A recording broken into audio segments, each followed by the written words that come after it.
हरे कृष्णा, राधे राधे। और आप सभी को कामिका एकादशी की ढेरों ढेरों शुभकामनाएं। और ये कामिका एकादशी कृष्ण पक्ष में पड़ता है। और ये देखिए मेरी पूजा हो चुकी है और आज मैंने अपने विष्णु भगवान को कमल का फूल चढ़ाया है। और अभी इस टाइम में कमल का फूल चढ़ाने, क्योंकि सावन ये जो चातुर्मास के जो जितने भी एकादशी पड़ते हैं ना, वो मतलब बहुत गृहस्थों के लिए बहुत ही अच्छा माना गया है।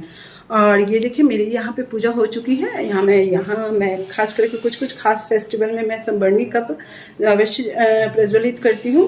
ये देखिए अब मेरी पूजा हो चुकी है। और एक्चुअली मैं पूजा यहाँ जो है कलश वगैरह जो है मैं यहाँ पे स्थापित करती हूँ, क्योंकि यहाँ पे मैं थोड़ा सा स्पेस रहता है, तो इस कारण और मैं पूजा भी यहीं पे बैठ के करती हूँ।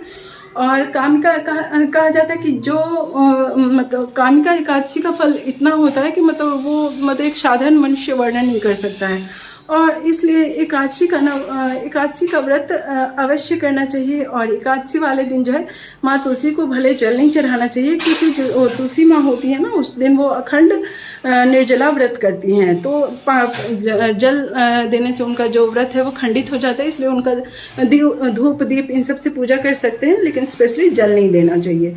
और उनके कुछ विशेष नाम हैं, उनसे आप उन नामों से आप उनकी पूजा कर सकते हैं। तो माँ तुलसी मैया जो है बहुत खुश होती है। और कहा भी जाता है कि श्री हरि नारायण को कितने भी प्रसाद भोग कुछ भी चढ़ाइए, लेकिन जब तक आप तुलसी नहीं चढ़ाएंगे तब तक जो है वो उनका भोग जो है ना वो पूरा नहीं होता है। और माँ तुलसी के जो कुछ बहुत प्रिय नाम जो प्रभु को बहुत ही प्यारे लगते हैं वो है तुलसी, पुष्पधारा, वृंदावनी, विश्व पूजिता, विश्व पावनी, तुलसी कृष्ण जीवनी। इन नामों से माँ की पूजा कीजिए।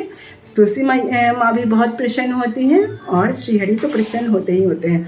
और यहाँ देखिए ये हमारे सारे जो बाल गोपाल हैं वो विराजित हो चुके हैं। और ये देखिए मैंने बहुत स्पेशल श्रृंगार नहीं किया, बस इनको ना बस मुकुट धारण करा दिया, क्योंकि बहुत ज़्यादा गर्मी है, तो इसलिए मैंने बहुत ज़्यादा, और पता नहीं मुझे इतने ही बहुत हैवी लगते हैं। तो ये देखिए आज का श्रृंगार है।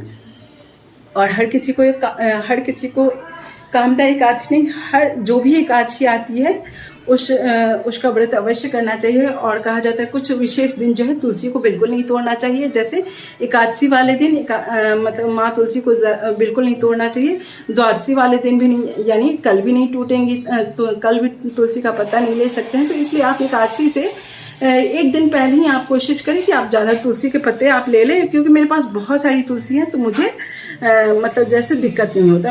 मैंने कम से कम मतलब जैसे बालकनी में 8-10 तुलसी के पौधे को लगा रखा है, उनकी मैं पूजा भी करती हूँ।